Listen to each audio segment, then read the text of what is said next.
মুআজ্জাজ হাজিরিন, মহান রব্বুল আলামিনের শানে অসংখ্য হামদ এবং সানা, প্রশংসা, যিনি তার একমাত্র উপযুক্ত, যিনি দয়া করে অনুগ্রহ করে আমাদেরকে পবিত্র মুহররম মাসের এই পবিত্র দিনগুলোকে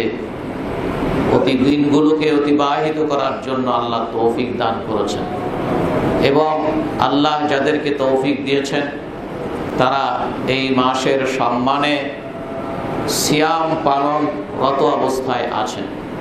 আল্লাহ সুবহানাহু ওয়া তাআলা সেই তৌফিক আমাদেরকে দিয়েছেন। আমরা আল্লাহর কাছে প্রার্থনা করি, দোয়া করি, আল্লাহ যেন আমাদের সকল নেক আমলগুলো কবুল এবং মঞ্জুর করেন, এবং এর বিনিময়ে আল্লাহ যেন আমাদের অতীতের ত্রুটি বিচ্যুতিগুলো মাফ করে দেন এবং সেই ত্রুটিগুলোকে যেন নেকিতে রূপান্তরিত করে দেন। মুআজ্জাজ হাজিরিন, আমরা গত জুমাতে বলেছি, আজকের খুতবার বিষয়বস্তু আমরা অন্য, তবু যে মুহররম মাসের সিয়াম সম্পর্কে আমরা গত জুমাতে আপনাদের সামনে বিস্তারিত আলোচনা করেছি। উত্তম হচ্ছে 3 দিন সিয়াম পালন করা, গতকালকে, আজকে এবং আগামীকাল। এরপরে 2 দিন, সেই 2 দিনের ক্ষেত্রে গতকাল এবং আজকে, যাদের গতকাল সম্ভব হয়নি তারা আজকে নিশ্চয় থেকেছেন, এবং আগামীকাল। তৃতীয় পর্যায় হচ্ছে 10 তারিখ এবং 11 তারিখ, এবং চতুর্থ পর্যায় হচ্ছে শুধু 10 তারিখের একটি সিয়াম পালন করা। এগুলো আমরা আপনাদেরকে গত জুমাতে বলেছি। তবে এই মুহররম সংক্রান্ত এই সিয়াম পালন ছাড়া আর মুসলিমরা তারা যে সাধারণভাবে যে সকল নফল ইবাদত বন্দেগী করেন, জিকির আজকার করেন, তাহাজ্জুদের সালাত আদায় করেন, তাসবিহ তাহলিল করেন, কোরআন তেলাওয়াত করেন, অন্যান্য যে সকল আমল আছে সেগুলো তো স্বাভাবিকভাবেই আছে। মুহররমকে কেন্দ্র করে এই সিয়াম ছাড়া আর কোন ধরনের কোনো বাড়তি কাজ যার মধ্যে সওয়াব আছে, কল্যাণ আছে, বরকত আছে, এটা একটাও নেই। অনেকেই মনে করেন এই দিনে নাকি সুরমা দেওয়া বলে সুন্নাহ। এই জন্য বলছি, একেবারে বলে দিচ্ছি যে সিয়াম ছাড়া আর কোনো কিছু এখানে ইসলামের নামে, শরিয়াতের নামে কোনো কিছু নেই। এই উপলক্ষে যা কিছু করা হবে সেটা তো ভালো মনে করেই করা হবে, কি বলেন? কল্যাণ পাওয়া যাবে, বরকত পাওয়া যাবে, এই উপলক্ষেই যারা করবেন, এমনকি খাওয়া দাওয়ার আয়োজন যারা ভালো করবেন এই উপলক্ষে, এটাও শরিয়ত সম্মত না, এটাও শরিয়ত সম্মত নয়। সুতরাং এই বিষয়গুলো, এমনকি আরো যেগুলো আছে, শোকের যে বহিঃপ্রকাশ কিছু দেখানো হয় দৃশ্যমান, আমরা স্পষ্ট করে বলেছি যে আহলুল বাইতের প্রতি, আলে বাইতের প্রতি, আহলে সুন্নাত ওয়াল জামাতের মুসলিমদের, নারী পুরুষদের আকীদা বিশ্বাস হচ্ছে তাদেরকে ভালোবাসতে হবে। রাসূলুল্লাহ সাল্লাল্লাহু আলাইহি ওয়াসাল্লামকে ভালোবাসতে হবে, তার অংশ হিসেবে আহলুল বাইতকে ভালোবাসতে হবে, কারণ আল্লাহর রাসূল তাদেরকে ভালোবেসেছিলেন। সাহাবায়ে কেরামদেরকে ভালোবাসতে হবে, যেহেতু আল্লাহর রাসূল সাল্লাল্লাহু আলাইহি ওয়াসাল্লাম তাদেরকে ভালোবেসেছিলেন। পাশাপাশি আল্লাহর রাসূল যাদের প্রতি বিদ্বেষ পোষণ করতেন তাদের সাথে বিদ্বেষ পোষণ করাও উম্মতের দায়িত্ব এবং কর্তব্য। সুতরাং আমরা আরো বলেছি, আল হুসাইন রাদিয়াল্লাহু তাআলা আনহু এবং তার পরিবারের প্রতি জুলুম করে, অন্যায় করে তাদেরকে যে শহীদ করা হয়েছে, যারা করেছেন তারা বিচার করেছেন। আমরা তাদের এই কর্মকাণ্ডকে অন্যায় বলে মনে করি, তাদেরকে আমরা সমর্থন করি না, তাদের বিচারের ফয়সালা আল্লাহর হাতে আমরা সুপর্দ করি। আর পাশাপাশি আহলুল বাইত, হুসাইন রাদিয়াল্লাহু তাআলা আনহু এবং তার পরিবার পরিজন যারা শাহাদত অর্জন করেছেন, যারা শাহাদত বরণ করেছেন, আল্লাহ যেন তাদের মর্যাদাকে আরো বাড়িয়ে দেন। সুতরাং এই মুহররম সম্পর্কে এটাই হচ্ছে আমরা গত জুমাতের কথা, জুমার বিষয়বস্তু নিয়ে আজকে জাস্ট আমরা একটু স্মরণ করলাম। সুতরাং বোনেরাও যারা আছেন তারা কথাগুলো খেয়াল করবেন। আমাদের সমাজে এই কেন্দ্রিক কিছু কৃষ্টি কালচার চালু আছে, এটার সাথে শরিয়াতের কোনো সম্পর্ক নেই।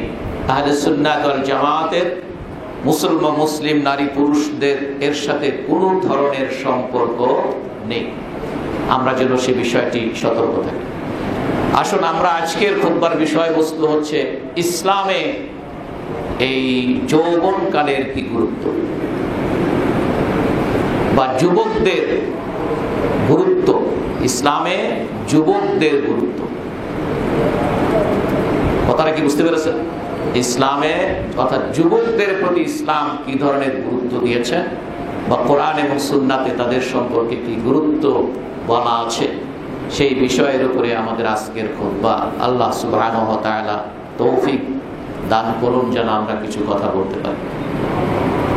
আমরা জানি যে যৌবনকাল হচ্ছে মানুষের তার জন্ম থেকে নিয়ে মৃত্যু পর্যন্ত সাধারণত যত বছর বাঁচে এর কয়েকটি ভাগ আছে। শিশুকাল আছে, শৈশবকাল আছে, যৌবনকাল আছে, তারপরে বুড়োকাল আছে, আর একটা হচ্ছে বুড়ো, অতিশয় বুড়ো, মানে কি বলে যেন ওটাকে, বেশি বৃদ্ধ যারা, হ্যাঁ, প্রৌঢ়। এতগুলো ধারা আছে আমাদের এই সামান্য জীবনে, 70-60 বছরের জীবনে। রাসূল সাল্লাল্লাহু আলাইহি ওয়াসাল্লামের একটা হাদিস আছে, আমার উম্মতের আয়ু হবে 60 থেকে 70-এর মধ্যে। আমার উম্মতের আয়ু হবে কি 60 থেকে 70-এর মধ্যে। এটাকে গড় করলে 65, এটাকে গড় করলে 65 কেউ উল্লেখ করেছেন। আমি একটু পড়লাম আজকে একটা এতে যে 65 বছর। এবং সেখানে একজন এভাবে ভাগ করেছে যে সেখানে জন্ম থেকে নিয়ে মোটামুটি 15 বছর পর্যন্ত 100, আমরা যদি 100 ধরি, আমাদের জীবনকে যদি 100 মান ধরি, তাহলে 22% সেখানে কেটে যায়। আর তখন থেকে নিয়ে 15 বছর থেকে নিয়ে 40 বছর পর্যন্ত যৌবনকাল, এইটা হচ্ছে 40%। এটা হচ্ছে 40%। আর 41 থেকে 50 পর্যন্ত এটা হলো বৃদ্ধ, এখানে এটা হচ্ছে 10% না কত জানো। আর 51 থেকে 60 বা 70 এটাকে বলা হয় 23%। এই জন্য তাহলে যৌবন কালটার সময় হচ্ছে পার্সেন্টেজের দিক থেকে এটাই হচ্ছে সবচেয়ে বেশি সময়, সবচেয়ে বেশি সময়। সুতরাং এই জীবনের এই সময়টাও যেমন গুরুত্ব আছে, তেমনি করে এই সময়ের কার্যকাণ্ডটাও আল্লাহ ও তার রাসূলের কাছে গুরুত্ব রয়েছে। আল্লাহ সুবহানাহু ওয়া তাআলা যখন ইব্রাহিম আলাইহিস সালামের মধ্যে আমাদের জন্য, এই উম্মাতের জন্য উত্তম নমুনা আছে, যেমন রাসূলুল্লাহ সাল্লাল্লাহু আলাইহি ওয়াসাল্লামের মধ্যে উত্তম নমুনা আছে। সূরা আল মুমতাহিনায় আল্লাহ সুবহানাহু ওয়া তাআলা 4 নম্বর আয়াতে বলেছেন যে قد كانت لكم أسوة حسنة في إبراهيم والذين معه। ইব্রাহিম আলাইহিস সালাম এবং তার যারা সাথী ছিলেন তাদের মধ্যে তোমাদের জন্য উসওয়ায়ে হাসানা রয়েছে, উত্তম নমুনা রয়েছে। ইবনে আব্বাস রাদিয়াল্লাহু তাআলা আনহু থেকে একটি হাদিস বর্ণিত আছে, তিনি বলছেন যে মা বাআসাল্লাহু নাবিয়ান ইল্লা শাবা, মা বাআসাল্লাহু নাবিয়ান ইল্লা শাবা। আল্লাহ সুবহানাহু ওয়া তাআলা যাদেরকে নবী করেছেন তারা সবাই যুবক ছিলেন। যুবক ছাড়া আল্লাহ কাউকে নবুয়ত দান করেন। মা বাআসাল্লাহু নাবিয়ান, আল্লাহ কোন নবীকেই পাঠান নাই ইল্লা শাবান, সে যুবক ছাড়া। তাহলে যুবক বয়স ছাড়া আল্লাহ কাউকে নবুয়ত দান করেন। এই জন্য সর্বশেষ রাসূল মুহাম্মদ ইবনে আব্দুল্লাহ আল-আরাবী তিনিও যখন 40 বছর পদার্পণ করে আরো কয়েক মাস বাঁচছেন, 40 বছর কয়েক মাস যখন তার বয়স, তখন তিনি সর্বপ্রথম আল্লাহর কাছ থেকে ওহী পেলেন। কোরআন নাজিল হতে শুরু করলো, ইকরা বিসমি রাব্বিকাল্লাযী খালাক, ইকরা বিসমি রাব্বিকাল্লাযী খালাক, খালাকাল ইনসানা মিন আলাক, ইকরা রাব্বুকাল আকরাম আল্লাযী আল্লামাল ইনসানা মা লাম ইয়ালাম। আল্লাহ সুবহানাহু ওয়া তাআলা সূরা আল আলাকের সূরা ইকরা, এই সূরার 5টি আয়াত প্রথম নাযিল করলেন যখন রাসূল সাল্লাল্লাহু আলাইহি ওয়াসাল্লামের বয়স 40 বছর। তো সুতরাং এভাবে ইসলাম বা আল্লাহ সুবহানাহু ওয়া তাআলা এবং কোরআনে এবং সুন্নাতে এই বয়সটার গুরুত্ব দেওয়া হয়েছে। যে ইব্রাহিম আলাইহিস সালামের মধ্যেও, কারণ আপনি দেখুন ইব্রাহিম আলাইহিস সালাম তার পিতা তখনকার সময়ের মূর্তির নির্মাতা ছিল। বাদশার কাছে খুবই প্রিয় জন ছিল, কারণ যে নাকি তাদের দেবতা বানায় দেয়, যে তাদের দেবতা বানায় দেয়, সে কিরকম সম্মানজনক পজিশন ছিল। সে তখন থেকে ইব্রাহিম আলাইহিস সালাম তাদের সাথে দ্বন্দ্ব লিপ্ত হয়েছে। কোরআনে কারীমের বিভিন্ন সূরাতে ইব্রাহিম আলাইহিস সালামের সেই ঘটনাগুলো বর্ণনা করা আছে। ইব্রাহিম আলাইহিস সালামের সেই ঘটনা বর্ণনা করা আছে। একইভাবে ইব্রাহিম আলাইহিস সালামকে আল্লাহ পরিচয় দিয়েছেন যুবক হিসেবে। আল্লাহ ইব্রাহিম আলাইহিস সালামকে পরিচয় দিয়েছেন কোরআনের একটি আয়াতে যুবক হিসেবে। কখন? যখন তারা তাদের বাৎসরিক মেলাতে গেল। বাৎসরিক মেলাতে গেল, ইব্রাহিম আলাইহিস সালাম মনে মনে একটা প্ল্যান করেছিলেন যে ওই দিন, বছরের ওই দিন তো তাদের জাতীয় খুশির দিন, আনন্দের দিন, সবাই মেলায় যাবে, ওই দিন আমি একটা কাণ্ড করে বসবো। এই জন্য তিনি নিজকে অসুস্থর কথা বলে তিনি তাদের সাথে গেলেন না, বললেন ইন্নী সাকিম, আমি অসুস্থ। এখানে এই জন্য হাদিসে আছে রাসূলুল্লাহ সাল্লাল্লাহু আলাইহি ওয়াসাল্লাম বলেছেন যে ইব্রাহিম আলাইহিস সালাম 3টা মিথ্যা কথা বলেছেন। কিন্তু হাদিসে শব্দটা মিথ্যা বললেও ব্যাখ্যার সময় মুহাদ্দিসিন কেরাম বলছে যে এখানে আসলে মিথ্যা নয়, প্রকাশ্যে এটা মিথ্যা, কিন্তু আসলে এটা কি না, মিথ্যা নয়। তার একটির কথা এখানে বলছে। একটি হচ্ছে সেই হাদিসে আছে যে তিনি অসুস্থ ছিলেন না, তারপরেও তাদের সাথে মেলায় যাবে না, এই জন্য কারণ দেখিয়েছিলেন যে ইন্নী সাকিব। কোরআনে আছে, কোরআনে আছে যে আমি অসুস্থ, এই জন্য যাব না। এখানে মুফাসসিরিন কেরাম বা ভাষাবিদরা বলেছেন যে আল্লাহর শব্দ চয়নটা এখানে তিনি কিন্তু বলেন নাই যে ইন্নী মারিদ। মারিদ শব্দটার অর্থ হচ্ছে আমরা যে অসুখ টসুখে পড়লে যে অসুস্থ হই, এটাকে আরবিতে মারিদ বলা। মারাদ মানে অসুস্থতা, রোগ, আর যাকে এটা পেয়ে বসে তাকে বলা হয় মারিদ। আরবিতে মারিদ মিম রা ইয়া দন, আর মিম রা গত হলে অসুস্থতা, রোগ, আর রোগী মারিদ মিম রা ইয়া দন। তো মারিদ, উনি মারিদ বলেন না, কারণ মারিদ বললে শারীরিক অসুস্থতা বুঝতো। মারিদ বললে কি হইতো, শারীরিক ভাবে আমি অসুস্থ, এটা বোঝানো হতো, তাহলে মিথ্যা হতো। কারণ উনি শারীরিক ভাবে অসুস্থ না হয়ে যদি বলতেন জ্বর আসে নাই, কিচ্ছু আসে নাই, মাথা ধরে নাই, কিছুই ধরে নাই, কিছুই হয়নি, কয়ে দিল যে মারিদ, তাহলে মিথ্যা হতো। কিন্তু কি বলেছেন, সাকিম। সাকিম শব্দটা মন অসুস্থ হলেও তাকে অসুস্থ বলা যায়। মন খারাপ, মন ভালো না। তো ইব্রাহিম আলাইহিস সালামের মন যে ভালো ছিল না, এটা কি কোনো যুক্তিতে দেখাইতে হবে? কারণ একটি শিরক সমাজে তিনি বসবাস করছেন, তার ব্রেনে কোনোভাবে এটা ধরছে না। হাতে আমার বাবা বসে বসে হাত বানায়, এইটার গোটা জাতি হিসেবে এইটার কাছে গিয়ে মাথা নত করে এইটাকে এটা করে সেটা করে দেবতা বানায় নিয়েছে। কি করে এটা? কি বেকুবের দল! এই জন্য কিন্তু ওখানে এই যে তাদের সাথে, তাদের নেতৃবর্গের সাথে, জনগণের সাথে কিন্তু ওনার তর্ক বিতর্ক হচ্ছে। এই যখন সত্যিকার অর্থে ভাঙছে, ভাঙ্গার পরে উনি কিন্তু তাদের কাছে আর্গুমেন্ট করেছেন। এই জন্য সেই প্রসঙ্গ বলতে গিয়ে আল্লাহ বলছেন, এরা যখন ফিরে এসে, আল্লাহ বলছেন এরা যখন ফিরে এসে যখন দেখলো তাদের দেবতাগুলো, ছোটগুলা, এরা সব ভাঙ্গাসুরা, তখন তারা প্রশ্ন করলো মান ফাআলা হাযা বিআলিহাতিনা। মনে করে সাধারণভাবে প্রশ্ন ছেড়ে দিল। তখন প্রশ্ন যারা ছেড়ে দিল তারা সাধারণত সমাজের বড় লোক, মাতব্বর শ্রেণীর লোক, যে কে করলো এই কাজটা আমাদের দেবতার সাথে, আমাদের ইলাহর সাথে, ইলাহগুলোর সাথে এই কাজটা কে করলো?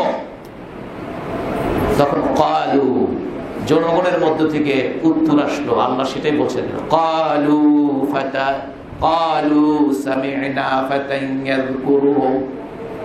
তখন লোকেরা বলতে থাকলো যে আমরা একজন যুবককে, ফাতান, ফাতা, তারপরে দুটো জবর আছে কি, আলিফ খাড়া, এই ফাতা মানে যুবক, এর বহু বচন হচ্ছে ফিতিয়া, ফাতা ইয়া গোলতা, ফিতিয়া।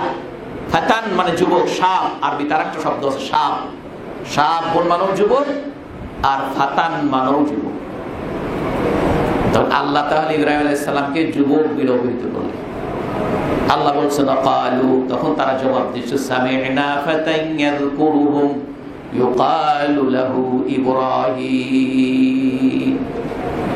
আমরা একজন যুবককে আমাদের দেবতা নিয়ে সবসময় আলোচনা করতে শুনি, সবসময় সমালোচনা করেছে। ধরেন এখনকার তো চা দোকানে হোক, বাজারে হোক, যেখানে রাস্তাঘাটে হোক, পরস্পর একজন দুজন দেখা হলে তোমরা এটা কি করো, আমার তো বুঝতে পারে না, তোমরা যে আমার বাবা বানায় আর এটা তোমরা যে এরকম করো সেরকম করো, আমার কিন্তু বুঝতে না। বন্ধু আছে না, তাদের সাথে এসব কথাবার্তা বলতো। তাই ওরা এখন বলতেছে, সাক্ষী দিচ্ছে, قالوا سمعنا فتى يذكرهم يقال له إبراهيم। একজন যুবক, সেই যুবক আমাদের এই সকল দেব দেবতাদের নিয়ে আলোচনা সমালোচনা সবসময় করত, যার নাম হলো ইব্রাহিম। ইউকালু লাহু ইব্রাহিম, যার নাম কি ইব্রাহিম, তাকে ইব্রাহিম নামে ডাকা হয়। তাহলে এখানে ইব্রাহিম আলাইহিস সালামকে আল্লাহ ফাতান মানে যুবক বলে সম্বোধন করছেন, অথচ তিনি নবী। এবার তখন লোকেরা ইব্রাহিমকে জিজ্ঞাসা করলো, ইব্রাহিম তুমি কেন এই কাজটি করছো? তখন বললেন যে বাল ফাআলাহু কাবীরুহুম, আমি করতে যাব কেন? ওই যে করছে তার গলার সাথে তো কুড়াল ঝুলে নিয়ে আছে, এই এদের মধ্যে যে বড় সেই কাণ্ডটা করছে, এদের মধ্যে যে বড় সেই কাণ্ডটা করেছে, এদের মধ্যে না, তাদের মধ্যে বড়জন এই কাজটি করেছে। অর্থ যদি বলি ভাবে, তাদের মধ্যে সর্বনাম ব্যবহার করেছে আল্লাহ। বাল ফাআলাহু কাবীরুহুম, তাদের মধ্যে বড়জন এই কাজটি করেছে। এটাও কি ইব্রাহিম আলাইহিস সালাম মিথ্যা বলেছেন? এখানেও মুফাসসিরিন কেরাম বলছে এটাও মিথ্যা না, কারণ ইব্রাহিম নবী হওয়ার কারণে সমস্ত মানুষের চেয়ে ছোট না বড়? কি বলেন? এটাও আপনারা জানেন না, একজন নবী সব মানুষের চেয়ে বড় না ছোট, এটা বোঝেন না? এই বড় মানে সেই বড় না, বয়সের বড় না, এর বড় না। তাহলে ইব্রাহিম আলাইহিস সালাম কি সমস্ত মানুষের মধ্যে তিনি নবী, সুতরাং তিনি বড়, তিনিই তো করছে। তিনি জবাব দিল কি বাল ফাআলাহু কাবীরুহুম, তাদের মধ্যে যে বড় সে করেছে। ওরা বুঝলো যে ওই বড় দেবতাটা করছে, আর উনি মিন করেছেন তোমাদের তাদের মধ্যে বড় তো আমি ইব্রাহিম, আমি করছি। এই জন্য এটাও মিথ্যা না, এটাও মিথ্যা। এটাকে তাওরিয়া বলা হয় আরবিতে। যারা বাদশায় পড়েছেন, বালাগা নামে একটা সাবজেক্ট আছে, সেই বালাগাতে এই সকল অলঙ্কার শাস্ত্র যেটাকে বলা হয়, এটা যে কোনো ভাষার সাহিত্যের জন্য অলঙ্কার সৃষ্টি করে, যে সেখানে তাওরিয়া বলা হয়। যে লোক উপস্থিত লোকেরা তার একটা অর্থ বুঝবে, আর যিনি বলেছেন তিনি এর আরেকটি অর্থ মিন করবেন, তখন আর এটা আর মিথ্যা হয় না, তখন আর এটা কি হয় না, মিথ্যা হয় না। যেমন হিজরতের পথে আবু বকর রাদিয়াল্লাহু আনহুর সঙ্গী নিয়ে যখন রাসূল সাল্লাল্লাহু আলাইহি ওয়াসাল্লাম যাচ্ছেন, তখন একজন অপরিচিত লোক রাস্তায় জিজ্ঞাসা করলেন আবু বকরকে, উনি কে? আর রাসূল সাল্লাল্লাহু আলাইহি ওয়াসাল্লামকে তো পাকড়াও করার জন্য পিছন থেকে সব লোকরা লেগে আছে, তাই না? এখন আবু বকর রাদিয়াল্লাহু আনহু এবার এই আশ্রয় নিলেন, আমি যদি বলি উনি নবী মুহাম্মদুর রাসূলুল্লাহ, হতে পারে এই লোকটি তাকে আমাদেরকে বিপদে ফেলতে পারে। এই জন্য তিনি জবাব দিলেন কৌশলমূলক জবাব, বললেন হাদিন ইয়াহদিনিস সাবিল, উনি হচ্ছেন একজন পথ প্রদর্শক, যিনি আমাকে পথ দেখায় নিয়ে যায়। উনি কি পথ প্রদর্শক, যিনি আমাকে পথ দেখায়। শ্রোতা প্রশ্নকারী বুঝলো যে মরুভূমির পথে এই লোকটাকে পথ দেখায় দেখে উনি নিয়ে যাচ্ছেন রাহবার, উনি কি রাহবার। আর আবু বকর বললেন উনি তো শুধু আমার দুনিয়ার জীবনের জন্য রাহবার না, আখিরাত পর্যন্ত সঠিক পথে চলার রাহবার হচ্ছেন উনি, আমাকে পথ প্রদর্শক আমি আমার। এই জন্য তো লিকুল্লি কওমিন হাদ, আল্লাহ প্রত্যেক কওমকে হেদায়েতের পথ দেখানোর জন্য একজন পথ প্রদর্শক হাদ, একজন পথ প্রদর্শক পাঠিয়েছেন। কোরআন শরীফে আল্লাহ বলছেন যে প্রত্যেক কওমের জন্য আল্লাহ একজনকে পথ প্রদর্শক করে পাঠিয়েছেন, যারা এই নবী এবং রাসূল ছিলেন। তখন তারা বলল যে তাহলে বড়জন করছে, এটা কি বলো, ও কি কিছু করতে পারে? ওরা তো নাড়াচাড়া করতে পারে না, এই করতে পারে, ও কেমনে করলো, কেমনে ভাঙলো? কয় যে জিনিস নাড়াচাড়া করতে পারে না, যেই জিনিস এটা করতে পারে না, ওটা করতে পারে না, নিজেকে রক্ষা করতে পারে না, তারে কেন ইবাদত করো? তখন সমস্ত নেতারা মাথা নিচু করে ফেলেছিল। আল্লাহ কোরআন শরীফে সূরা আল আম্বিয়া এটা 106 নম্বর আয়াত থেকে পরবর্তী আয়াতগুলো পড়ে যান। সূরা আল আম্বিয়া 60 নম্বর আয়াত থেকে পরবর্তী আয়াতগুলো পড়ে যান। সেই ঘটনা আল্লাহ বলছেন ফাগনাকিসু রুউসিহিম, তারা তাদের ইব্রাহিম আলাইহিস সালামের সেই কথার জন্য তারা মাথা নিচু করে এটা চিন্তা করতেছিল যে কথা তো ঠিকই, কথা কি ঠিকই, কিন্তু ওই যে শয়তানের যেই প্রভাব, তাদের মধ্যে যেই জিদ, তাদের মধ্যে যে ভ্রান্তি, সেই ভ্রান্তি তাদের মধ্যে, এইসব যুক্তি টুক্তি কিচ্ছু মানি না, ওরা আমাদের দেবতা, ওরা আমাদের কি দেবতা। সুতরাং তাদের সেই হঠাৎ একটুখানির জন্য তাদের সম্বিত ফিরে এসেছিল, এই জন্য মাথা ঝুঁকাচ্ছিল ইব্রাহিম ইসলামের কথায় সায় দিয়ে দিয়ে, একটু পরেই আবার মাথা তুলে কয় না, তুই আসলে আমাদের দেবতাদের সাথে তুই বেয়াদবি করেছিস, সুতরাং তাকে ধরে নিয়ে আসো, খোঁজো, এবং একে আগুনে জ্বালিয়ে সারখার করে দাও, একে আগুনে জ্বালিয়ে সারখার করে দাও। তাহলে আল্লাহ সুবহানাহু ওয়া তাআলা ইব্রাহিম ইসলামকে যুবক বলে সম্বোধন করছেন। সম্মানিত ভাইয়েরা, যুবকের আরেকটি উজ্জ্বল দৃষ্টান্ত হচ্ছে ইউসুফ আলাইহিস সালাম। তার পুরো জীবনটাই তিনি ইউসুফ আলাইহিস সালাম, পুরো সূরা ইউসুফের মধ্যে ইউসুফ আলাইহিস সালামের ঘটনা। ইউসুফ আলাইহিস সালাম উনি যুবক ছিলেন না বুড়া ছিলেন নাকি বাচ্চা ছিল, যখন ইমরাতুল আজিজে মিসর তার স্ত্রী তাকে যখন নিজের দিকে ডাকছিলেন, নিজের দিকে যখন প্রলুব্ধ করাচ্ছিল, তখন কি ইউসুফ আলাইহিস সালাম ছোট মানুষ ছিল নাকি বুড়া মানুষ ছিল? কি ছিল? যুবক ছিলেন, এবং এত সুন্দর ছিলেন, এত সুন্দর ছিলেন। মিশরের মেয়েরা যখন পরস্পর যার যার জায়গা থেকে তিরস্কার করতে থাকলো যে গভর্নরের একজন উচ্চ পদস্থ স্বামীর স্ত্রী হয়ে সামান্য তারই আশ্রিত একজন ছেলের সাথে সে খারাপ কাজ করার জন্য এরকম পাগল হয়ে গেছে, এরকম বদনাম ছড়ে গেল সারা মিশর জুড়ে। এবার সেই ইমরাতুল আজিজে মিসরের স্ত্রী, তিনি এই সকল কিছু বড় বড় কিছু ভিআইপি টাইপের কিছু মহিলাদেরকে ডাক দিলেন, বাসায় ডেকে তাদেরকে দাওয়াত দিলেন। কোরআনের গল্প এটা, দাওয়াত দিলেন। দেওয়ার পরে তাদের প্রত্যেককে খাবারের জন্য আপেল দিলেন, এবং আপেল কেটে কেটে খাওয়ার জন্য ছুরিও দিলেন হাতে, কেটে কেটে খাওয়ার জন্য প্রত্যেকের হাতে একটা করে ছুরিও দিলেন। দেওয়ার পরে, পরিবেশন করার পরে, এবার তিনি ইউসুফ আলাইহিস সালামকে বললেন যে আপনি একটু এদের সামনে বের হন। তিনি যখন বের হলেন, হঠাৎ করে কি দেখলো রে বাবা, এটা দেখে ওদিকে আপেলও কাটতেছে, দেখি ইউসুফ আলাইহিস সালামের চেহারার দিকে তাকিয়ে আছে। আপেল কাটতে কাটতে প্রত্যেকে তার আঙ্গুল কেটে ফেলেছে, রক্ত ঝরছে, কারো খেয়াল নাই। তখন তিনি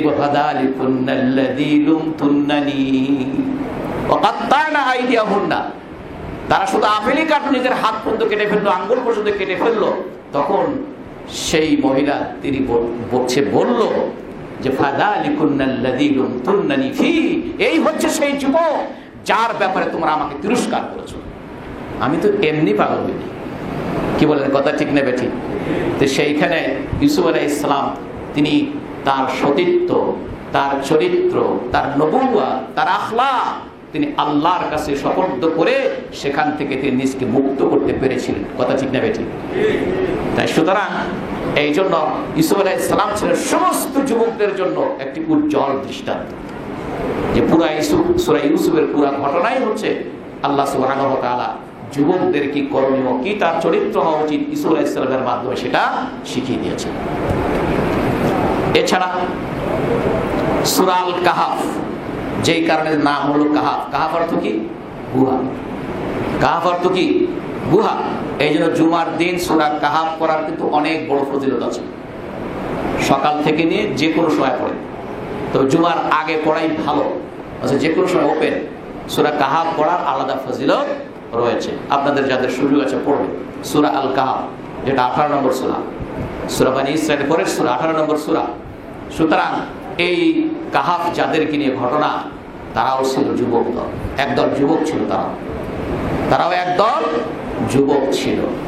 সুতরাং তারা যখন সেই গুহাতে আশ্রয় নিয়েছিল, তারা যুবক ছিল এবং তারা ঈমানদার ছিল। আল্লাহ সুবহানাহু ওয়া তাআলা সূরা কাহাফের মধ্যে 13 নম্বর আয়াতে সেই ঘটনার দিকে ইঙ্গিত দিয়ে বলছে, ইন্নাহুম ফিতয়াতুন আমানু বিরাব্বিহিম। তারা একদল যুবক ছিল যারা তাদের রবের প্রতি ঈমান এনেছিল। ওয়াজিদনাহুম হুদা। তারা তাদের ঈমান রক্ষার জন্য, তাদের বিশ্বাস রক্ষা করার জন্য, তাদের সংস্কৃতি রক্ষা করার জন্য, তাদের কৃষ্টি কালচার রক্ষা করার জন্য যখন দেখলো নিজের সেই দেশে আর থাকা যাচ্ছে না, জালিম বাদশা এসে গেছে, আল্লাহর দ্বীন নিয়ে, ঈমান নিয়ে, আখলাক নিয়ে, চরিত্র নিয়ে, নিজস্ব ঈমানি কৃষ্টি কালচার নিয়ে আর থাকা যাচ্ছে না, তখন নিজের বাড়ি ঘর সব কিছু ফেলে দিয়ে ঈমান রক্ষার তাগিদে, বিশ্বাস রক্ষার তাগিদে এবং ঈমান অনুযায়ী আমল, সংস্কৃতি, কৃষ্টি, কালচার রক্ষার তাগিদে তারা নিজেদের ঘর বাড়ি ছেড়ে পাহাড়ের গুহায় গিয়ে আশ্রয় নিল।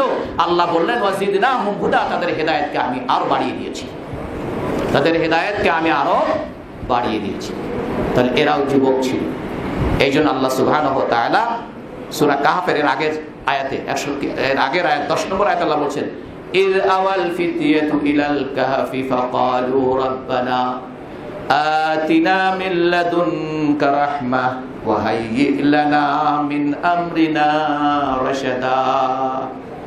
যখন এই যুবকরা গুহায় আশ্রয় নিল, ইয আওয়াল ফিতয়াতু ইলাল কাহফি, যখন আওয়া মানে আশ্রয় নিল, আল ফিতয়াতু এই যুবকরা, ইলাল কাহফি কাহফ মানে গুহাতে, এই যুবকরা যখন গুহাতে আশ্রয় নিল, আশ্রয় নিয়েই যা ঘুমায় পড়ে নাই, আল্লাহর কাছে এবার প্রার্থনা করছে, আল্লাহর কাছে সাহায্য চাচ্ছে। রব্বানা রব্বানা আতিনা মিন লাদুনকা রাহমা, আল্লাহ এখন তোমার দয়া ছাড়া আমাদের আর কোনো উপায় নেই, তোমার অনুগ্রহ, তোমার রহমত ছাড়া আমাদের কোনো উপায় নাই, তুমি আমাদের প্রতি রহম করো, করুণা করো। আর কি করো? ওয়াহাইয়্যি লানা মিন আমরিনা রাশাদা, আমাদের কাজকর্মগুলোকে, আমাদের পরিণতি, আমাদের কার্যক্রমকে আপনি ঠিকঠাক করে দেন। ওয়াহাইয়্যি লানা, আপনি আমাদের জন্য ঠিক করে দেন মিন আমরিনা রাশাদা, সঠিক সিদ্ধান্তটা আপনি আমাদের জন্য সঠিক ফয়সালা দিয়ে দেন, সঠিক সিদ্ধান্ত দিয়ে দেন। আল্লাহর কাছে দোয়া করলেন, আল্লাহ সঠিক সিদ্ধান্ত দিয়েছে কিনা। এই গুহার মধ্যে তারা কতদিন থাকতে পারত? যতদিন পর্যন্ত ওই এলাকা এই জালিম বাদশাগুলোর জুলুম, নির্যাতনমূলক, নিবর্তনমূলক শাসন পরিবর্তন না হচ্ছে, ততদিন তারা, আল্লাহ তাদেরকে ঘুম পাড়ায় রাখলেন। কি বলে? ঘুম পাড়ায় রাখলেন 300 বছর। আচ্ছা, যদি ঘুম পাড়ায় না রাখতেন, আল্লাহ যদি সঠিক সিদ্ধান্ত তাদের দোয়ার প্রেক্ষিতে কবুল করেছেন, সঠিক সিদ্ধান্ত না নিতেন, তাহলে 300 বছর এই লোকগুলো অবস্থাটা কি হতো, কেমনে থাকতো, কি করতো না করতো, কি খেত, বাইরে যাওয়ার প্রয়োজন হতো, পেশাব পায়খানার প্রয়োজন হতো। এই জন্য আল্লাহ সুবহানাহু ওয়া তাআলা তারা দোয়া করেছেন, আল্লাহ তাদের দোয়া কবুল করে তাদেরকে একটানা দীর্ঘদিন ঘুমিয়ে রাখার পরে যখন ঘুম থেকে জেগে যখন লাগছে ক্ষুধা, বাজারে পাঠাইছে মুদ্রা নিয়ে, লোকজন তাও তখন ইনসাফ কায়েম হয়েছে, ওই এলাকায় ইনসাফ তখন হয়েছে, লোকেরা ইমানের উপর আছে। সেখানে যাওয়ার পরে তারা তোর দিকে আশ্চর্য, এটা কোন মুদ্রা? তো সেই প্রাগ ঐতিহাসিক মুদ্রা বা কারেন্সি দেখতেছি 300-400 বছর আগে, তোমরা কোথা থেকে আসছো? এরপরে খবর হয়ে গেছে। তারপরে যেহেতু তখনকার শাসক যিনি ছিলেন তিনি অত্যন্ত ভালো মানুষ ছিলেন, তাদেরকে সসম্মানে সেখান থেকে তাদেরকে নিয়ে গেছে। তো সুতরাং আল্লাহ সুবহানাহু ওয়া তাআলা তাদেরকেও যুবক হিসেবে সম্বোধন করেছেন, এবং শুধু তাই নেই, তারা ভালো যুবক ছিলেন যারা তাদের ঈমান রক্ষার জন্য পাহাড়ের গুহায় আশ্রয় গ্রহণ করেছেন। এছাড়া রাসূলুল্লাহ সাল্লাল্লাহু আলাইহি ওয়াসাল্লাম একটি হাদিস এই প্রসঙ্গ বলছে যুবকদের, এই গুহার কথা মনে করে। সহিহ বুখারীতে, মুসলিমে সহিহ হাদিস রয়েছে, 3 জন যুবক ওই যে পথের রওনা হয়েছেন, হঠাৎ করে ঝড় বৃষ্টি শুরু হয়ে গেছে, পাহাড়ের গুহায় আশ্রয় নিয়েছে। এটা কিন্তু আরেকটি, এই আসহাবুল কাহাফের গুহা, এটা আরেক গুহা। তারপরে তারা একটা গর্তের মধ্যে, গুহার মধ্যে আশ্রয় নিল। প্রচন্ড ঝড় বৃষ্টির কারণে উপর থেকে একটি বড় ধরনের পাহাড় গড়তে গড়তে, পাহাড়টা পাথর, গড়তে গড়তে এসে গুহার মুখ বন্ধ হয়ে গেল। সহিহ বুখারীর হাদিস এই কিসসা, হাদিসুল গার, এটা শিরোনাম হচ্ছে হাদিসুল গার, মানে গুহা সংক্রান্ত, গুহা বিষয়ক হাদিস। 3 জন যুবক, তারাও 3 জন যুবক ছিল। এবং সেখানে যখন এবার বৃষ্টি টিষ্টি সেরে গেছে নাকি গেছে, কিন্তু গুহার মুখের দিকে এসে দেখে আটকানো। 3 জন মিলে ধাক্কাধাক্কি করছে, কিচ্ছু নড়ে না, অনেক বড় পাথর, 3 জন মিলেও নাড়াতে পারছে না। এবার নিশ্চিত মৃত্যু, নিশ্চিত মৃত্যু। মোবাইল নেই, ছিল মোবাইল তখন, মোবাইল নেই, কেমনে যোগাযোগ করবে লোকালয়ের সাথে? এবার শেষ আশ্রয়, আল্লাহর কাছে আশ্রয় নিচ্ছে।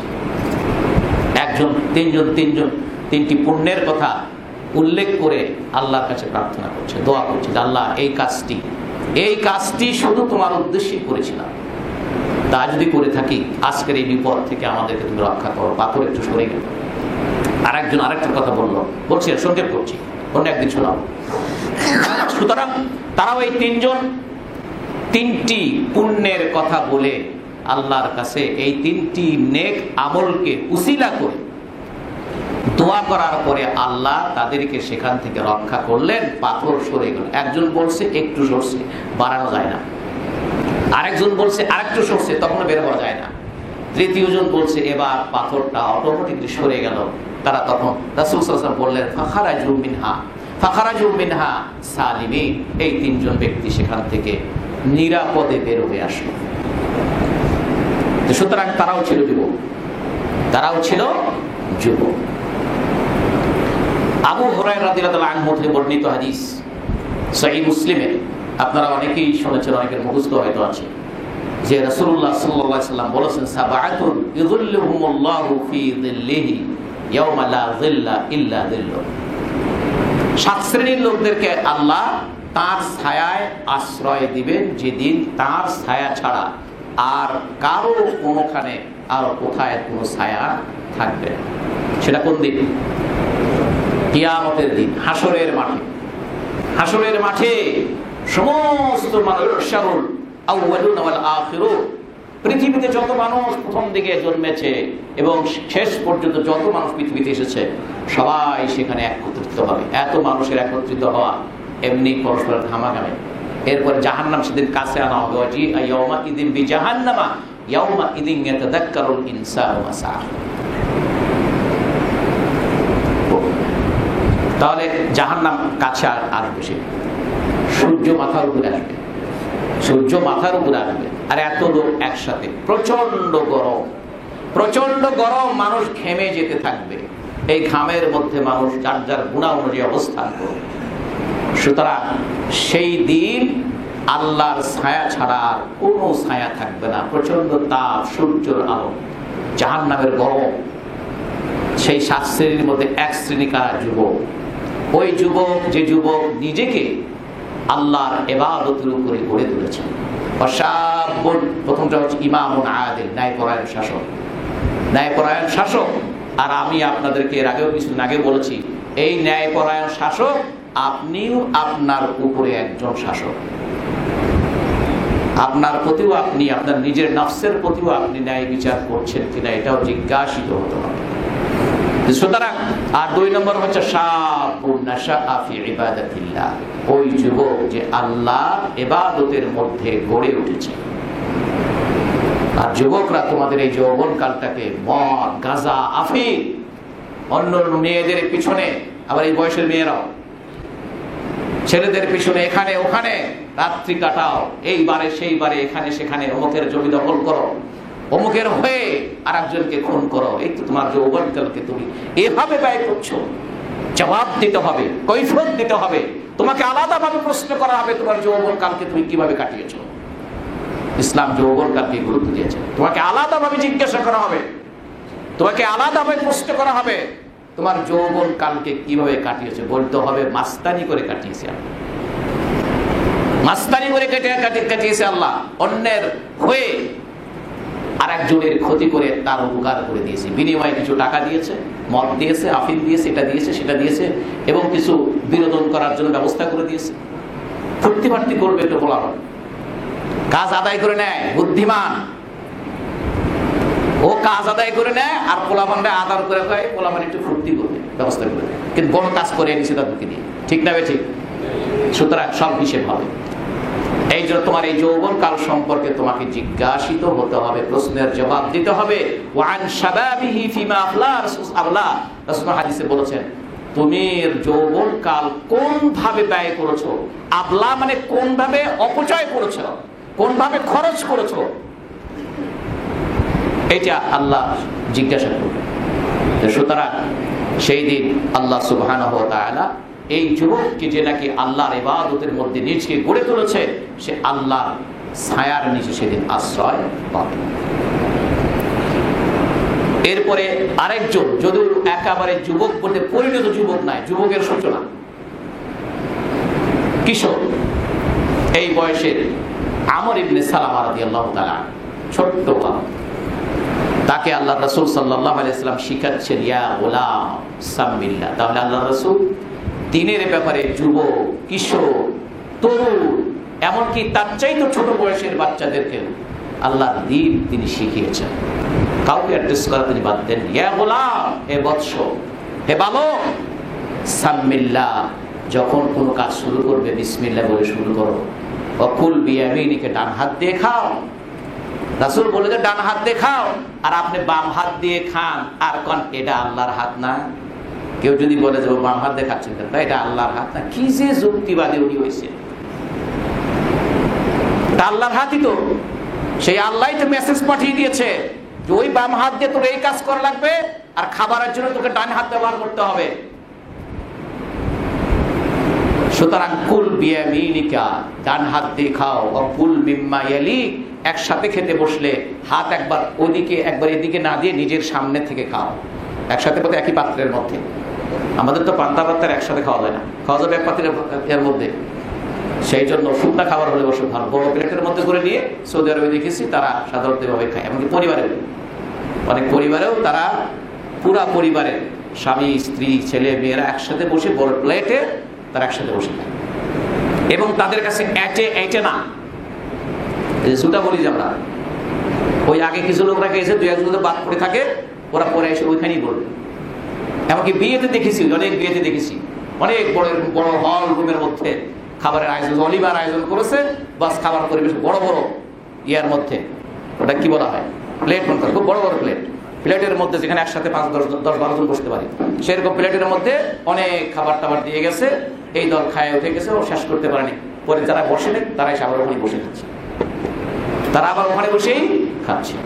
এই ক্ষেত্রে হাদিস এটা যে রাসূল সাল্লাল্লাহু আলাইহি ওয়াসাল্লাম বললেন যে কুল বিয়ামিনিকা ওয়া মিম্মা ইয়ালিক, ডান হাত দিয়ে খাও আর তোমার কাছে থেকে খাও। উনি নিজেই বলছেন যে আমি রাসূল সাল্লাল্লাহু আলাইহি ওয়াসাল্লামের সাথে খেতে বসেছি একসাথে, আমার হাত পাত্রের একবার এখানে, ওকানাত তাতিশু ইয়াদি ফি সুফা, আমার হাত পাত্রের একবার এখানে, একবার ওখানে, একবার ওইখান থেকে, একবার এভাবে করতেছি। তখন রাসূল সাল্লাল্লাহু আলাইহি ওয়াসাল্লাম আমাকে এই শিক্ষা দিলেন, তখন রাসূল সাল্লাল্লাহু আলাইহি ওয়াসাল্লাম আমাকে এই শিক্ষা দিলেন। সুতরাং তাহলে তিনি একজন বৎসকে এই শিক্ষা দিয়েছেন। এছাড়াও রাসূলুল্লাহ সাল্লাল্লাহু আলাইহি ওয়াসাল্লাম আব্দুল্লাহ ইবনে আব্বাস, তিনিও যুবক, মানে যুবকের পদার্পণ করেছেন, তাকে বলছেন ইয়া গুলাম ইন্নী উআল্লিমুকা কালিমা, হে বৎস, হে ছেলে, আমি তোমাকে কিছু গুরুত্বপূর্ণ কথা শিখাবো। তার একটি হচ্ছে ইহফাজিল্লাহ ইয়াহফাজ, তুমি আল্লাহর হেফাজত করো, তাহলে আল্লাহ তোমার হেফাজত করবে। ইহফাজিল্লাহ তাজিদ তুজাহা, তুমি আল্লাহর হেফাজত করো, তুমি আল্লাহকে তোমার সামনে পাবে তোমাকে হেফাজত করার জন্য। ওয়াইদা সাআলতা ফাসআলিল্লাহ, যখন কিছু চাইবে আল্লাহর কাছে চাইবে। ওয়াইদা ইসতাআনতা ফাসতাঈন বিল্লাহ, যখন কোনো কিছু সাহায্য চাইবে একমাত্র আল্লাহর কাছে সাহায্য চাইবে। এই হাদিস শোনার পর সাহাবায়ে কেরামরা ঘোড়ার উপর উঠে যে বসে আছে, মুখের উপর যে বসে আছে, হঠাৎ যদি তার হাত থেকে যদি চাবুকটা নিচে পড়ে যেত, নিচে দাঁড়ানো সাহাবীকে বলতেন আমাকে উঠায় দাও, নিজে নেমে তার উঠায় দিতেন আমল করার জন্য। যে ইদা সাআলতা ফাসআলিল্লাহ ওয়া ইদা ইসতাআনতা ফাসতাঈন বিল্লাহ, কোনো কিছু সাহায্য চাইতে হয় আল্লাহর কাছে সাহায্য চাও। কিন্তু নিচের থেকে চাবুকটা উঠায় দেওয়ার জন্য বলা, ভাই চাবুকটা উঠায় দেন, এটা কিন্তু শরীয়তে নিষিদ্ধ না। নিষিদ্ধ? নিষিদ্ধ না। কিন্তু সাহাবায়ে কেরাম কোন জিনিসের আমলকে এভাবে গুরুত্ব দিয়েছেন, এভাবে গুরুত্ব দিয়েছেন। এই জন্য যখন সালামের কথা বলা, যখনই একজনের সঙ্গে আরেকজনের দেখা হবে সালাম দিবে। ইদা লাকিতাহু ফাসাল্লিম আলাইহি, একজনের সঙ্গে তোমার আরেকজন দেখো সালাম দাও। সাহাবায়ে কেরামরা একসাথে যাচ্ছেন একই পথে, মাঝখানে গাছ পড়েছে, গাছ পড়ে কিছু লোক গাছের এই দিক দিয়ে, কিছু লোক ওই দিক দিয়ে আবার মিলিত হয়েছে, সেখানে একে অপরকে সালাম দিতে, একে অপরকে সালাম দিতে। সুতরাং এভাবে আল্লাহ রাসূল সাল্লাল্লাহু আলাইহি সাল্লাম যাদেরকে গড়ে তুলেছিলেন তারা সকলেই যুবক বয়সে ছিলেন। আবু বকর রাদিয়াল্লাহু তাআলা যখন ইসলাম গ্রহণ করলেন তার বয়স 38 বছর। ওমর রাদিয়াল্লাহু তাআলা যখন ইসলাম গ্রহণ করলেন তার বয়স কারো মতে 27 বছর, কারো মতে 29 বছর। ওসমান রাদিয়াল্লাহু যখন ইসলাম গ্রহণ করলেন তার বয়স 34 বছর। আলী রাদিয়াল্লাহু যখন ইসলাম গ্রহণ করলেন তার বয়স তখন 10 বছর। এভাবে আল্লাহর নবীর অধিকাংশ সাহাবীরা এবং বাকি যে এই যে 4 জন খোলাফায়ে রাশিদিনের পরে যে আরো 6 জন আশারায়ে মুবাশশারা আছে, তাদের প্রত্যেকেরই বয়স যুবক বয়স ছিল।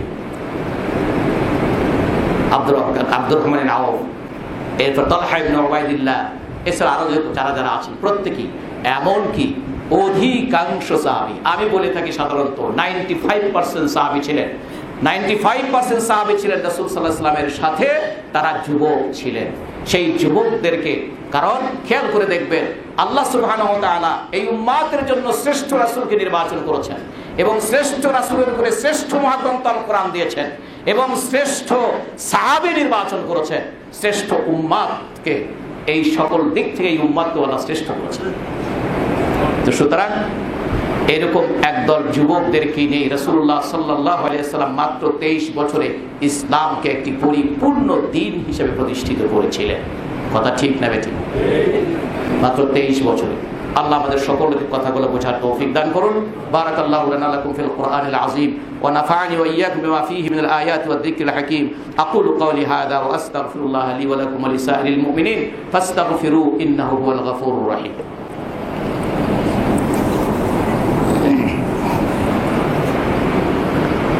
আলহামদুলিল্লাহি ওয়াহদা ওয়াসসালাতু ওয়াসসালামু আলা রাসূলিল্লাহ ওয়া আলা আলিহি ওয়া সাহবিহি ওয়া সাল্লাম। إن أحسن الحديث كتاب الله وأحسن الهدي هدي محمد صلى الله عليه وسلم وشر الأمور محدثاتها وكل محدثة بدعة وكل بدعة ضلالة وكل ضلالة في النار أو كما قال عليه الصلاة والسلام. মুআজ্জাজ হাজিরিন, আর দুইটি হাদিসের কথা বলে আমরা খুতবা শেষ করছি। মালিক ইবনে হুয়াইরিস রাদিয়াল্লাহু তাআলা আনহু, সহিহ বুখারী মুসলিমের বর্ণনা হাদিস, তিনি বলছেন যে আমরা রাসূলুল্লাহ সাল্লাল্লাহু আলাইহি সাল্লামের কাছ থেকে আসলাম ওয়া নাহনু শাবাবাতুন মুতাকারিবুন, আমরা একদল লোক রাসূলুল্লাহ সাল্লাল্লাহু আলাইহি সাল্লামের কাছে আসলাম, নিজেই পরিচয় দিচ্ছেন আমরা সকলেই সমবয়সী যুবক। নাহনু শাবাবাতুন মুতাকারিবুন, আমরা প্রায় কাছাকাছি বয়সের, আমরা সবাই কি যুবক। ফাআকামনা ইনদাহু 20 লাইলা, রাসূলুল্লাহ সাল্লাল্লাহু আলাইহি সাল্লামের সান্নিধ্যে আমরা 20 দিন রাত 20 রাত থাকলাম। রাসূলুল্লাহ সাল্লাল্লাহু আলাইহি ওয়াসাল্লাম অত্যন্ত তিনি দয়ালু ছিলেন, খুব নরম মনের হৃদয় ছিলেন। তিনি বুঝতে পারলেন যে আমরা আমাদের এলাকায়, আমাদের বাপ মার ঘরে বা বাপ মার বাড়িতে বা আমাদের মহল্লাতে ফিরে যাওয়ার জন্য আমরা আগ্রহ। তখন এটা বুঝতে পেরে রাসূলুল্লাহ সাল্লাল্লাহু আলাইহি সাল্লাম বললেন, ইরজিউ ইলা আহলিকুম, এখন তোমরা তোমাদের বাড়ি ঘরে, তোমাদের পরিবার বর্গের কাছে ফিরে যাও। ফাআকিমু ফীহিম, সেখানেই তোমরা থাকো। ওয়া আল্লিমুহুম ওয়া মুরুহুম, তাদেরকে দ্বীন শিখাও, দ্বীনের ব্যাপারে তাদেরকে পথ নির্দেশ করো। আর ওয়াসাল্লু সালাতা কাযা হিনা কাযা, তোমরা এই ওয়াক্তে নামাজ পড়বে যেমনটি তোমরা দেখেছো। এরপরে ফাইদা হাদারাতিস সালাহ, যখন নামাজের ওয়াক্ত আসবে, ফালিউআযযিন লাকুম আহাদুকুম, তোমাদের মধ্যে একজন যেন অবশ্যই আযান দেয়। ওয়ালিয়াউম্মুকুম আকবারুকুম, এবং তোমাদের মধ্যে যে বড় আছে, বড় জ্ঞানী গুণী যে আছে, সেই জন্য ইমামতি করে তোমাদেরকে। এই হাদিস দ্বারা একদল উলামায়ে কেরাম আযান দেওয়া এবং জামাতের ইমামতিতে নামাজ আদায় করা ফরজ বলছে। আযান দেওয়া ফরজ। তো সুতরাং এই সাহাবীরা বলছেন আমরা যুবক ছিলাম। এছাড়াও এবং বুখারী, ওই হাদিসটার বুখারীর বর্ণনা আছে, সাল্লু রাআইতুমু কামা রাআইতুমুনি উসাল্লি, এবং তোমরা সালাত আদায় করবে যেমনটি আমাকে সালাত আদায় করতে 20 দিন ধরে দেখলে, এভাবে সালাত তোমরা তোমাদের এলাকায় গিয়ে করবে। এরপরে আরেক দল হচ্ছে আনসার সাহাবীদের মধ্যে 70 জন সাহাবী। কতজন? 70 জন সাহাবী। তারা সবাই কোরআনের কারি ছিলেন, কুররা বলা হয় তাদেরকে, কোরআন পাঠকারী ছিলেন, তাদেরকে বলা হয় কুররাউস সাহাবা। এইসব 70 জন, এই 70 জন সাহাবী তারা মসজিদেই অধিকাংশ সময় থাকতেন। লোকেরা যখন বের হয়ে যেত তখন তারাও লোকদের সাথে বের হয়ে যেত, কিন্তু তারা তাদের বাড়ি ঘরে যেত না। তারা মদিনার উপকণ্ঠে কোথাও গিয়ে অপেক্ষা করত, কিছু কাজ করত, আবার যখন ফিরে আসতো তাতে করে লোকেরা মনে করতো যে এই যুবকরাও তার বাড়ি ঘরে ফিরে গেছে, আমরা যখন আসছি তখন। ওরা যখন ফিরে আসতো তখন কেউ কাঠ, কেউ এটা সেটা, তারা যে কাজ করেছে এইটার কিছু কাজের কিছু ফসল নিয়ে তারা এসে মসজিদের পাশের সাথে কাঠগুলোকে দাঁড় করে রেখে সালাত আদায় করত। রাসূলুল্লাহ সাল্লাল্লাহু আলাইহি সাল্লাম তাদেরকে খুব পছন্দ করলেন। এই 70 জন সাহাবীকে বীরে মাউনা, সেই বীরে মাউনাতে তাদেরকে পাঠিয়েছিলেন, যেখানকার লোকেরা রাসূল সাল্লাল্লাহু আলাইহি ওয়াসাল্লামের কাছে অতি অনুনয় বিনয় করে বলছিলেন, ইয়া রাসূলুল্লাহ, আপনি কিছু আপনার সাথীদেরকে আমাদের এলাকায় পাঠান, আমাদেরকে তারা দ্বীন শিখাবে। রাসূলুল্লাহ সাল্লাল্লাহু আলাইহি ওয়াসাল্লাম তাদের কথা বিশ্বাস করে এই 70 জন সাহাবীকে তিনি তাদের কাছে পাঠিয়েছিলেন। বীরে মাউনা নামক এই ঘটনা, সেখানে তারা পৌঁছার পরে গোটা জাতি তাদের বিরুদ্ধে বেঈমানি করলো, কুফাবাসীদের মতো বেঈমানি করলো, তারা সকলকে শহীদ করে দিলেন। আল্লাহ রাসূল সাল্লাল্লাহু আলাইহি ওয়াসাল্লাম তাতে অনুতপ্ত হয়ে, ব্যথায় ব্যথিত হয়ে, শোকাতুর হয়ে তিনি ওই জাতির বিরুদ্ধে 15 দিন পর্যন্ত সকালবেলা ফজরের নামাজে তাদের নামে বদদোয়া করেছেন, কুনুতে নাজলা করেছেন। সুতরাং তারা সকলেই যুবক ছিলেন। এভাবে আল্লাহর নবীর সাহাবীরা তারা যুবক ছিলেন, ইসলাম যুবকদেরকে এভাবে গুরুত্ব দিয়েছেন। সুতরাং যুবকরাই পৃথিবীকে গড়তে পারে, এরাই পৃথিবীকে ভাঙতে পারে, এরাই সমাজকে গড়তে পারে, এরাই সমাজকে ভাঙতে পারে, এরাই একটি শোষণমুক্ত সুন্দর সমাজ, মানুষের জন্য শান্তির এবং নিরাপদের আবাসস্থল এরা তৈরি করতে পারে, যুবকরা যদি নিজেরা সেভাবে গড়ে ওঠে। আল্লাহ আমাদের যুবকদেরকে সেভাবে গড়ে তোলার তৌফিক দান করুন। ইবাদাল্লাহ, সাল্লু আলা নবিয়্যিকুম হাইসাম রাব্বুকুম বিসসালাতু ওয়াসসালামু আলাইহি ফাকাল ইন্নাল্লাহা ওয়া মালাইকাতুহু ইউসাল্লুনা আলান নবী ইয়া আইয়ুহাল্লাযীনা আমানু সাল্লু আলাইহি ওয়া সাল্লিমু তাসলিমা। আল্লাহুম্মা সাল্লি ওয়া সাল্লিম ওয়া বারিক আলা নবিয়্যিকা মুহাম্মদ ওয়া আলা আলিহি ওয়া সাহবিহি ওয়া সাল্লাম। আরদাল্লাহু আনিস সাহাবা খুসুসান আবী বকর ওয়া উমর ওয়া উসমান ওয়া আলী وعن بقية أصحاب رسول الله صلى الله عليه وسلم أجمعين وعن التابعين لهم ومن تبعهم بإحسان إلى يوم الدين وعنا معهم بجودك وكرمك ورحمتك يا أرحم الراحمين.